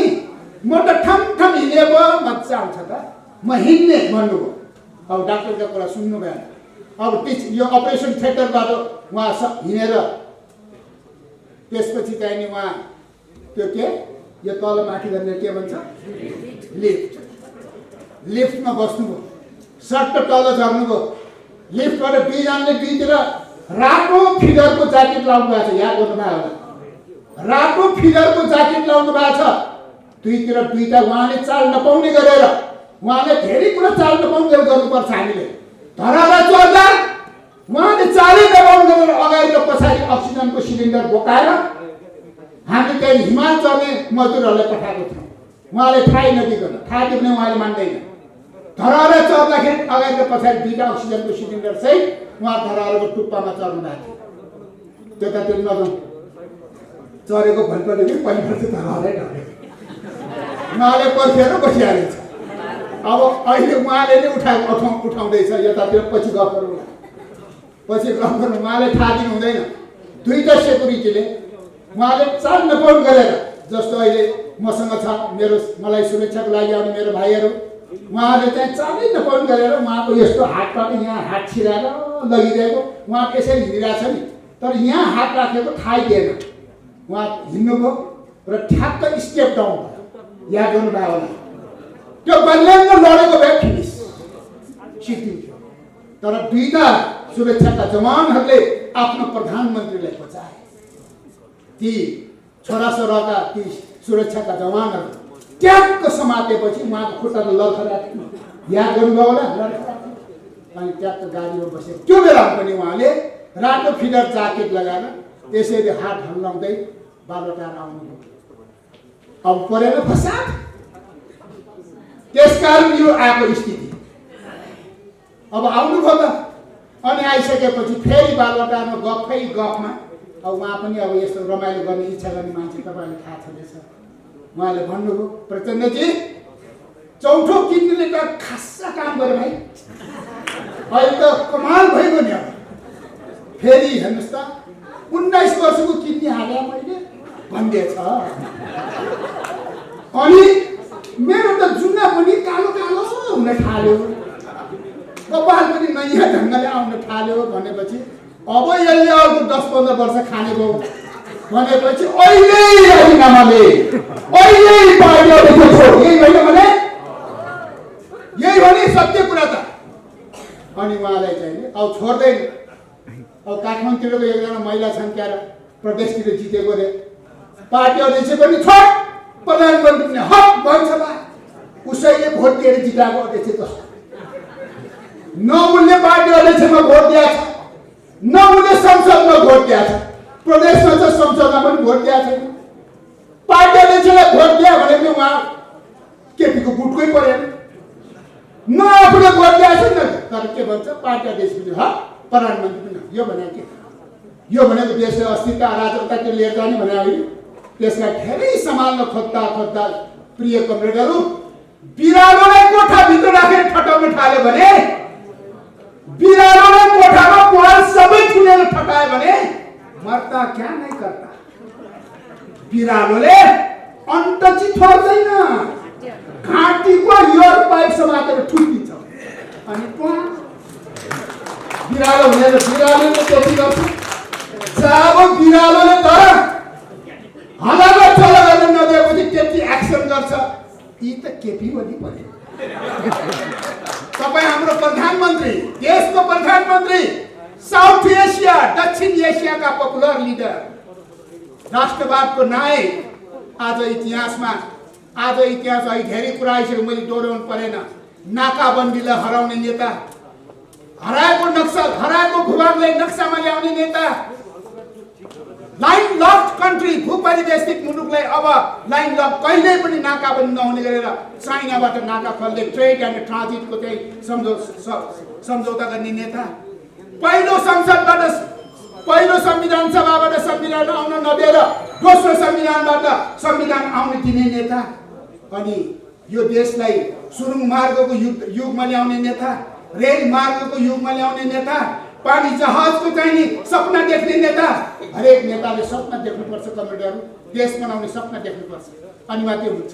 आज एउटा त्रिभुवन विमानस्थलको ठाउँमा आज भैरवा बुटोलदेखि लिएर पोखरासम्म अन्तर्राष्ट्रिय विमानस्थलहरू बन्दै गएको सन्दर्भमा पुष्पलाल मार्ग अथवा लोक मार्ग अहिले पनि कुरा यता धेरै नजाउँ, जता हेऱ्यो त्यतै विकासै विकास। नयाँ सिराबाट नयाँ नेपालको निर्माण र समृद्ध नेपाल, सुखी नेपाली, खुसी नेपाली। आज कोभिड-19ले संसारलाई कहाँ बनाइदिएको बेलामा कुशलतापूर्वक नेतृत्व गर्ने नेता, वैशाख 12 को भूकम्पले टस नस बनेको मुलुकलाई मेरो धराहरा म आफै बनाउँछु। वैशाख 12 गते धराहरा गर्लम गुर्लुम ढल्यो, अनि त्यो नेता केपी ओली जसले भन्छ धराहरा त ढल्यो, मेरो मन ढलेको छैन, मेरो धराहरा म बनाउँछु। आज बन्दैछ। अब धराहरा चाहिँ म बनाउँछु भनेर बोल्यो भनेर अब अर्का चाहिँ नि छाउनीको नेताले के भन्छ भन्दाखेरि त्यो त कालीगरले बनाएको, त्यो त मजदुरले बनाएको, केपी ओलीले बनाएको, खै अनि यस्तो गरेर दिइरहेको। मैले असाध्यै मानेको नेता, शिरमा राखेको नेता रानी पोखरी बनायो भन्यो, रानी पोखरी केपी ओलीले बनायो, त्यो त भक्तपुरको मजदुरले बनाएको, त्यो त ओबरसियरले बनाएको। होइन यसै त टाउको हल्लाउँछ लाग्दैन यस्तो बोल्न। फेरि एक दिन आउनेछ वैशाख 12 गते 2078 साल वैशाख 12 गते दिनको 12 बजे हाम्रो आदरणीय मेयर विद्या सुन्दर साक्यको नेतृत्वमा काष्ठ मण्डपको उद्घाटन हुनेछ। त्यसबेला पनि भन्नेछन् काष्ठ मण्डप केपी ओलीले बनाएको, विद्या सुन्दरले बनाएको। त्यहाँ त केपी ओली भन्दैन, विद्या सुन्दरले बनाएको, त्यो त दखर्मीले बनाएको, सिक्किमले बनाएको, तराईबाट काठ ल्याएको भन्दा राजेश साक्यको पनि नाम लिन्छ। यही हो नेताहरूको हैसियत, यही हो नेताहरूको आचरण।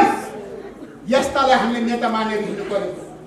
अघि बिना श्रेष्ठले भन्दा अलि मिलाएर भनेन, उहाँले भन्नु खोजेको कुरा के हो भने मैले ट्याक्कै भनिदिन्छु। केपी ओलीले महिलाको अंग राखेको हुनाले केपी ओली बरबराएर चाहिँ नि मतलब चाहिँ नि केपी ओली चाहिँ मतलब चाहिँ नि त्यो बौलाएको छ भनेको छ, दिमाग खुस्किया छ भनेको छ, लाग्छ छैन।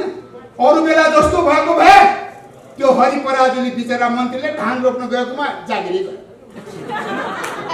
यस्तो स्थिति थिएन त्यो बेलामा, जागिरी खाए। बिचरा चाहिँ शेरबहादुर तामाङ बङ्गलादेशमा पढ्न जाने महिला डाक्टरको बारेमा के फिस्सो बोलेको थियो, राम्ररी बोलेको थियो, पुरो राम्ररी बुझेन, मन्त्रीले च्याट। अब आज एउटा देशको प्रधानमन्त्रीले आफ्नो तपाईँ हाम्रो सिङ्गो मुलुकको भाग्य र भविष्यको अगुवाई गर्न बाँच्नका लागि एउटा किडनी, सबैले थाहा छ महिलाको अङ्ग भनेको महिलाको किडनी उहाँको शरीरमा टाँसेको हो। कमरेड ढाँटेर बोल्नु छैन, उहाँको पहिलो किडनी पनि महिलाकै हो। यहाँ कुनै कुरा लुकाउनु छैन, अहिलेको किडनी पनि महिलाकै हो। किन लुकाउनु पर्यो? लुकाउँदैन हामी। अनि उहाँले महिलाको अङ्ग टाँसिएको हुनाले बौला गरे, लाज पनि छैन। यसरी महिलाहरूको अपमान गर्ने के यो सिङ्गो महिलाहरूको अपमान होइन? त्यस कारणले गर्दाखेरि अहिलेको के भन्न थाल्छु, मैले त्यस्तो बोले होइन, सक्यो त। अब त त्यो अब किन थाहा पाइसक्यो नि, कुरा खुस्किएको, अहिले बोले होइन, ठिक त कोही बात छैन, होइन भने होइन मानिन्छ। त्यसैले कमरेडहरू, त्यसै यो स्थिति आएको होइन। आज हरेक कुराबाट चट्टान जस्तो अडान दिने दृढ नेता नेपाली जनताले केपी शर्मा ओली भन्ने पायो, देश जोगायो। आज देश बच्यो, आज राष्ट्र जोगियो। हामी नेपालीले गर्वसँग भन्न पाउने भयौँ, हामी नेपाली हौँ। नेपाली भन्दा हामीले गर्व गर्ने स्थिति बनेको छ। आज जुन एउटा चाहिँ नि नेपालीहरूले उत्साहका साथ अगाडि बढेको छ, यो कुनै रहरले होइन। जब कामै गर्न नदिने स्थिति आइसकेपछि आज यो ठाउँमा पुग्यो। अब तपाईँहरूले अहिले पनि कुरा आयो, अब के अनुवाद देखाएर चुनावमा भोट माग्न जाने रे? यही अनुवाद देखाएर भोट माग्ने छैन, यी अनुहारहरू देखाएर भोट माग्न जाने। हामीसँग के छैन भन्ने कुरा, पहिलो कुरो हामीसँग बहुदलीय जनवाद छ, हामीसँग विचार सिद्धान्त छ, हामीसँग जननेता मदन कुमार भण्डारीको विरासत छ, हामीसँग त्यो विचारलाई हाँक्ने राजनेता केपी ओली छ, हामीसँग विकासको अवधारणा र सपना छ। त्यसकारण तपाईहरु कहाँ आए भन्न मिल्छ। आज हाम्रो ब्यानरमा कमरेड पुष्पलाल, कम्युनिस्ट पार्टीको संस्थापक महासचिव, जननेता मदन कुमार भण्डारीको साली मदन कुमार भण्डारीको फोटो राखेर हामीले यहाँ कार्यक्रम गरिरहेका छौँ। उहाँहरूको केन्द्रीय कमिटीको बैठकमा यी फोटो राख्ने आँट छैन। अनि बल्खुमा आएर मदन भण्डारीको शालिगमा यसरी माला फालेर लगाएर अनि भन्छ 2 वर्ष अगाडि, यसरी 2 वर्ष अगाडि मेरै अध्यक्षतामा यहाँ घर बनाउने निर्णय गरेका थिए। 2 वर्षसम्म त कुम्भकर्ण निर्णय सुत्या रहेछन्। उसैले भने हो नि, सुन्नु भएन टेलिभिजनमा? यो घरमा यहाँ चाहिँ घर बनाउन 2 वर्ष अगाडि मैले निर्णय गरेँ, मेरै अध्यक्षतामा बस्यो केन्द्रीय कमिटीको बैठकले निर्णय गरे। लाज पनि छैन, लाज शरम छैन। त्यो पेरिस डाँडामा हामीलाई केही मतलब छैन। पेरिस डाँडासँग हामीले कुनै सरोकार छैन।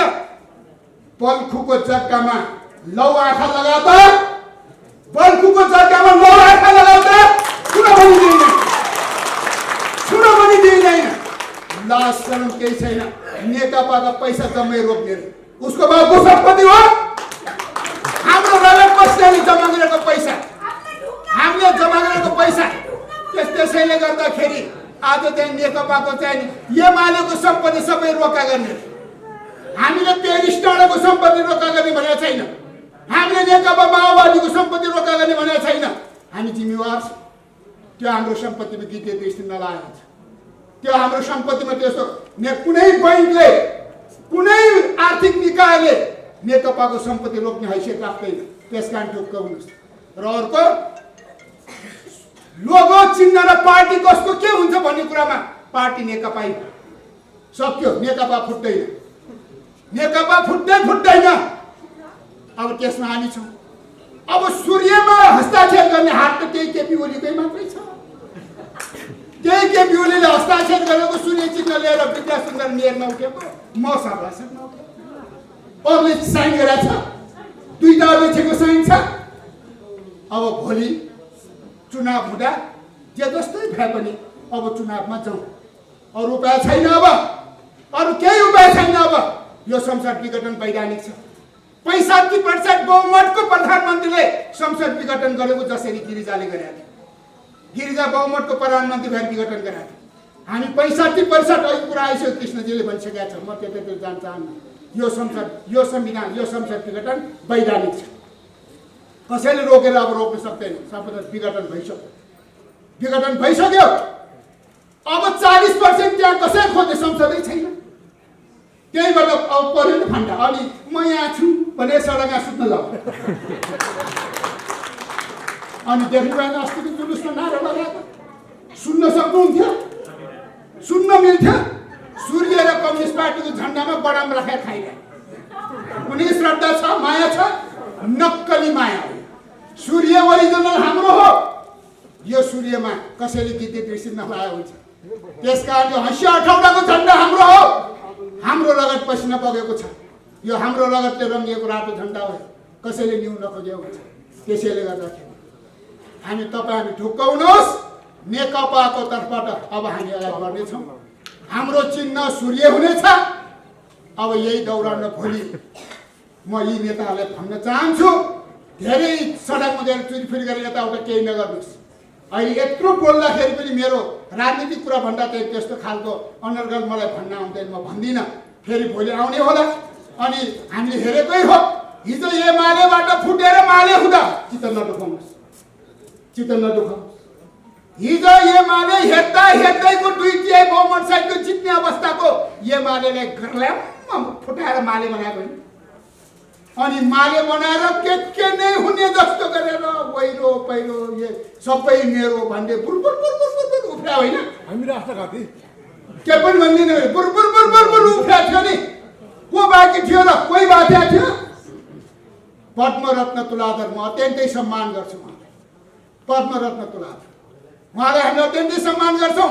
हामीले 86,000 भोटले चाहिँ जिताएको मान्छे, नेकपाको सूर्य चिन्हमा जितै। अब नेकपा फुटेर माले भएर टाउकोमा यत्रो टारा चिन्ह लगाएर मैले टारा किन लिएँ? 6500 भोट त मरिच मान्ने ल्यायो। हेर्नुहोस् है। त्यसैले को चाहिँ यहाँ बाँकी थियो? हेर्दा काठमाडौँ पुग्दा कोही पनि थिएन। सिद्धिलालदेखि सानासम्म, मङ्गल सिद्धिदेखि कोसम्म कोही पनि हामीसँग थिएन। सबै चाहिँ गइरहेको बेलामा जनता कति सुसुप्त छन्, जनता कति महान छन्। अनि चुनावमा जब चाहिँ हामी गयौँ, केही मान्छे हामी हार्यौँ होला। 70-69 सिट त हामीले जितिरहेकै हो। हामी त्यही सिटमा जित्यौँ। तर फुटाएर जानेहरूलाई जनताले कसरी सबक सिकाउँदाखेरि टोटलमा 0 दिएछ चट। अनि त्यसपछि हाम्रो वामदेव बाबुको त रमाइलो छ तरिका। यो माले भनेर भएन। मैले बुझेँ पार्टी फुटाउँदाखेरि के हुन्छ भने मैले थाहा पाएँ। लौ पार्टीको भारी त बल्कुमा ल्याएर बिसाएँ भनेर ढ्याङमै ल्याएर बस्ने। अब हुने भोलि यस्तै हो, भोलि पनि हुने यस्तै हो। त्यसकारण हामीले धेरै चाहिँ चर्को गर्नु हुँदैन। त्यसकारण भोलि अब हामीले प्रचण्डजीलाई सूर्य चिन्ह दिनुपर्ने स्थिति आउँछ। भोलि हामीले माधव नेपालजीलाई पनि सूर्य चिन्ह दिनुपर्ने स्थिति हुन्छ। जित्ने नजित्ने त उहाँकै कुरा हो। झलनाथजीले पनि उठ्छु भने सूर्य चिन्ह दिनुपर्ने स्थिति हुन्छ। तर भीमराव र नारायण काजी जस्तोले चाहिँ सूर्य चिन्ह पाउँदैन। यस्ताले चाहिँ सूर्य चिन्ह पाउँदैन जसरी बुझ्न मन लाग्छ बुझ्नुहोस्। त्यसैले गर्दाखेरि सूर्य चिन्ह पनि हाम्रै हो, पार्टी पनि हाम्रै हो। अनि अहिले हाम्रा केही साथीहरू यसो हेर्छु निर्वाचित प्रतिनिधिहरू भइआएकै छैन। सूर्य चिन्हैबाट जित्या, हँसिया अठौटाबाट जित्या भए पनि एउटा त्यो बेलाको स्थिति भनौँ सूर्य चिन्हैबाट जित्या। अब भोलि यो काठमाडौँ भ्यालीमा सूर्य चिन्हको हक राख्ने त यही कोठामा छ। यही कोठाको मान्छेले भोलि सूर्य चिन्ह वितरण गर्छ। अनि अहिले भनिरहेछ उहाँहरू सूर्य कता जान्छ त्यता जाँदैन। यस्ता खालको औषधवादी प्रविधिहरू पाउँछ। त्यो बेला त उसले सूर्य चिन्ह पाउँदैन। त्यो बेलासम्म उसले सूर्य चिन्ह पाउँदैन, किनभने प्लेन त उडिसकेका हुन्छ, प्लेन त उडिसकेका हुन्छन्। त्यसकारण बेलायनमा बुद्धि पुर्याउनु यहाँ भन्ने उखान त्यसै आएको छ र, बेलायनमा बुद्धि पुर्याइनुहोस् पुड्के, अहिले टालुमा हात हालेर के गर्छस् भन्ने दिन आउने होला। त्यसकारण अहिलेसम्म बिग्रिया छैन। हामीले त त्यो के को त्यो बबर मल मण्डलामा जाने आउनुहोस् कुरा गर्नुहोस्। नारायण काजीलाई पनि हामीले पार्टीबाट निष्कासन गरेका छैन। हाम्रो घरमा बसेर हाम्रो दाल भात खाएर अनि हाम्रै घरको मूल्यलाई घरबाट निष्कासन गरे भनेर को वक्तव्य दिन्छ त? हेर्दै घर मूल्य घरकै कोठामा सुतिरहेछ, उसले पर बाहिर गएर वक्तव्य दिन्छ निष्कासन गरे। आफू निस्केर बबर मलको चाहिँ मण्डलाको सडकमा पुगे थाहा छैन, निष्कासन पो हाम्रो घर मूल्यलाई गर्छ त। त्यसमा पनि रमाइलो होस्, यो जोक बाहेक के पनि होइन। यसमा धेरै बहस गर्नै पर्दैन। त्यसैले गर्दाखेरि हामीले अत्यन्तै जिम्मेवार हुने हो। हामी एकदम व्यवस्थित भएर सबैलाई त्यहाँ फेरि पनि हामीले चाहिँ नि बातचित गर्नुपर्छ। अब हामीले चाहिँ कसैले हाम्रो 9 जनाको सचिवालय छ, हाम्रो स्थायी कमिटी यथावत छ, हाम्रो केन्द्रीय कमिटी 1179 हामीले अलिक थपेर 447 पुरानो 551 थप्यौँ। हामीले केन्द्रीय कमिटी अलिक विस्तार गऱ्यौँ, निर्वाचन आयोगमा त्यही पठायो। हाम्रो कुरा वैधानिक हुन्छ, यति पनि बुझ्दैन। हाम्रो कुरा वैधानिक छ, सबै कुरा वैधानिक छ। हामीले संसद विघटन गरेको र सभामुखलाई प्रयोग गरेर 3:30 बजे दर्ता गर्छ र 10:45 लेखाउन लाउँदो रहेछ। अनि कर्मचारीले दर्ता 3:30 बजे भ्या भनेर बोलिदियो। सुन्नुभएको छ तमासा? बुद्धि नभएको। 9:45 बजे क्याबिनेट बसेर निर्णय गरेको कुरा त विचार गर्नु पर्थ्यो नि। अनि कहाँ गएर चाहिँ नि यो संसद संसद समावेशनको लागि कहाँ दिनुपर्छ बुझ्नुपर्छ नि। सभामुखलाई बुझाइदिएछ, सभामुखले खल्तिया राखेर बसेछ। उसको पनि दोष छैन बिचरा, गर्छु भनेर गरे पनि होइन। सभामुखले दिएछ, सभामुखले खल्तिया हालिदिएछ। अनि गर्नुपर्ने चाहिँ संसदको विशेष आह्वान चाहिँ राष्ट्रपति कहाँ गएर बुझाउनु पर्ने, त्यहाँ नगइकन सभामुखलाई दिएछ। पछि थाहा पाउन संसद विघटन भइसक्यो। कसले लिन्छ र बुझ्दै थियो। बरु त्योभन्दा पहिले हेर्नुहोस्, भीम रावल र पम्फा भुषाल जाँदा वैधानिक थियो। त्यो बेलामा हाने भए यहाँ मलाई लाज लाग्दैन। त्यो बेलामा हाने भए अहिले हामी सडकमा पछाड्थ्यौँ। त्यो बेलामा हान्न भनेर हामीले फेरि बहुत कुटिल चाल चल्यौँ। पोलिटिक्स त यही त होला नि। केपी ओलीको अगाडि यस्ताले फुर्ती लाउने, केपी ओलीको अगाडि फुर्ती लाउने। अनि उहाँले पनि भनिदिनुभयो ठिकै छ नि त, मैले यो अध्यादेश पनि फिर्ता लिइदिन्छु, तपाईँहरूको त्यो राष्ट्रपति कहाँ पनि फर्काइदिनुहोस् न त भनेपछि खर्लाप त फर्केछ नबुझाइ। खोजे त्यति नै हो। भोलिपल्ट बैठक बसेर च्वाइन्ट काटिहाल्छ। कसले पहिला बाजी मार्ने भन्ने कुरा न थियो। यसरी बाजी मार्या हो। खुमलदार कोटेश्वरलाई चाहिने छाउनीले चित्त नडुका हुन्छ। बाजी त उहाँले मिसाइल हानेकै हो।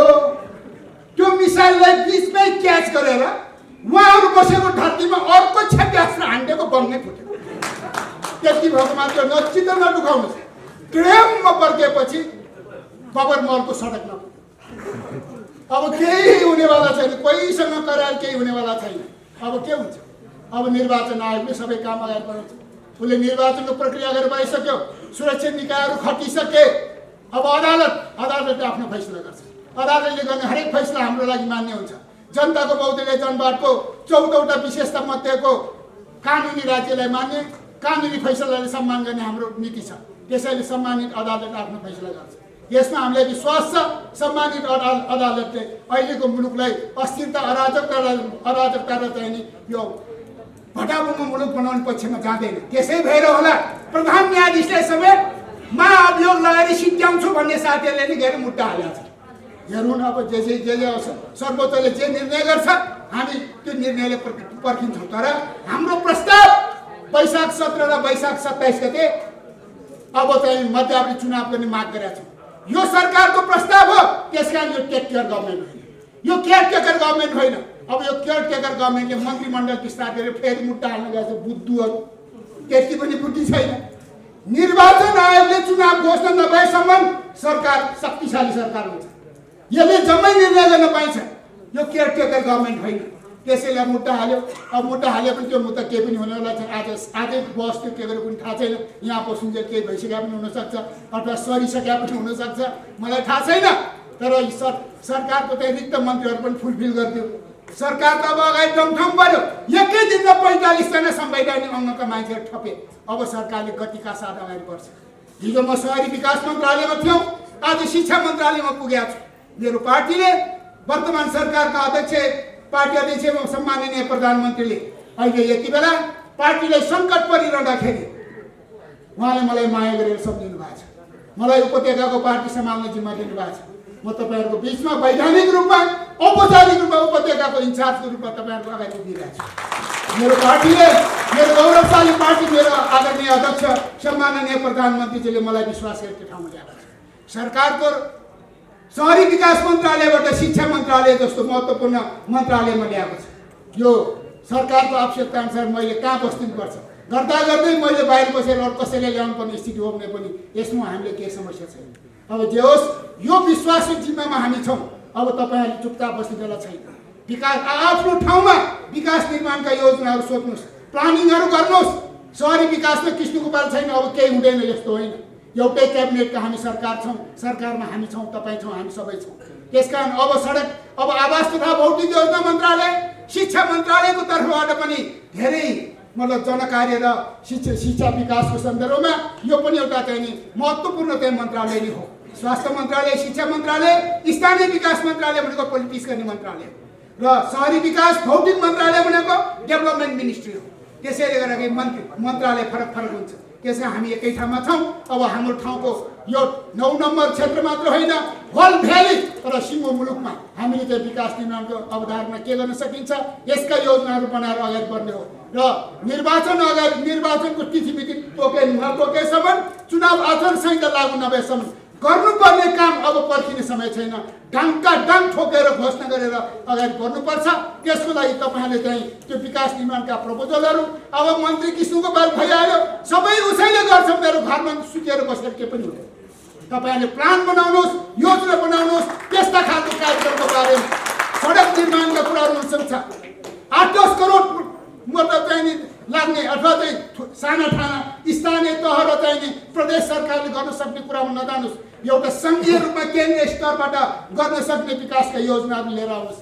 शिक्षा क्षेत्रमा हाम्रो अब मैले भन्दा 9 नम्बर भन्नु पर्ला, सबै ठाउँको चाहिँ नि स्कुल भवनदेखि लिएर स्कुललाई चाहिँ नि मोडर्नाइज गर्ने सवालमा स्कुललाई चाहिँ यो मतलब जुन खालको चाहिँ नि सरकारी स्कुलको माथि क्वालिटी एजुकेसन दिने सन्दर्भमा के कसो गर्न सकिन्छ। हिजै मात्रै पनि सञ्चार मन्त्रीसँग सल्लाह गर्दा हरेक स्कुलमा कम्प्युटर र ल्यापटपबाट म्यानेज गरिदिनुहोस् भन्ने सक्ने गरी देशभरि नै 25 करोड अरब जान्छ। अनि स्कुलमा चाहिँ नि गर्नुपर्ने कुरा यो कानुनी नियमका कुराहरू आफ्नो ठाउँमा सबै छ। यो त भइहाल्छ। यो मैले विकासका कुराहरू गरिरहेको छु। त्यसैले गर्दाखेरि यस्ता खालका कुराहरूमा चाहिँ तपाईँहरू अब कसिएर मिलेर अगाडि बढ्नुहोस्। हामी सरसल्लाह गरेर अगाडि बढ्छौँ। हामीलाई कसैलाई चाहिँ नि मतलब टिप्पणी आलोचना गर्ने फुर्सद छैन। हामी एउटा गतिले वैशाखमा अब हुने निर्वाचनमा लाग्ने र 2078 साल मङ्सिर महिना 2 गतेदेखि हुने 10औं महाधिवेशनको तयारीमा शाखा कमिटी बनाउनुहोस्, नगर कमिटीहरू पुनर्गठन गर्नुहोस्, क्षेत्रीय कमिटी बनाउनुहोस्, जिल्ला कमिटीमा थप्नुहोस्, प्रदेश कमिटीमा थप्नुहोस्, केन्द्रीय कमिटीमा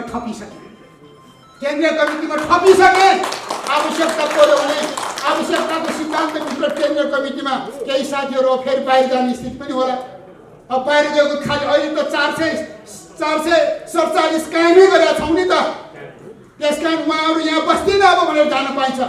छुट्टै नाम र लोगो र पार्टीको झन्डा सहितको पार्टी खोल्न पाइन्छ, तर नेकपा खोल्न पाइँदैन, सूर्य लिन पाउँदैन, लोगो छुन पाउँदैन। अरू बाहिर गएर जे गर्न मन लाग्छ, कहाँ नाच्न मन लाग्छ नाच्नुहोस्। हामीले केही भन्नु छैन। होइन भने फेरि आउनुहोस्। कति महान छ हामीलाई हेर्नुहोस्। कृष्णगोपालले त फेरि सबैलाई आऊ पो भन्नु, चाचा भनेर घोक्रिएको छैन। आऊ कमिङ भने हामीले आऊ भनेर आउनै पर्छ। नआई सुखै छैन। त्यसैले यही हो नेपाली कम्युनिस्ट आन्दोलनको मूलधार।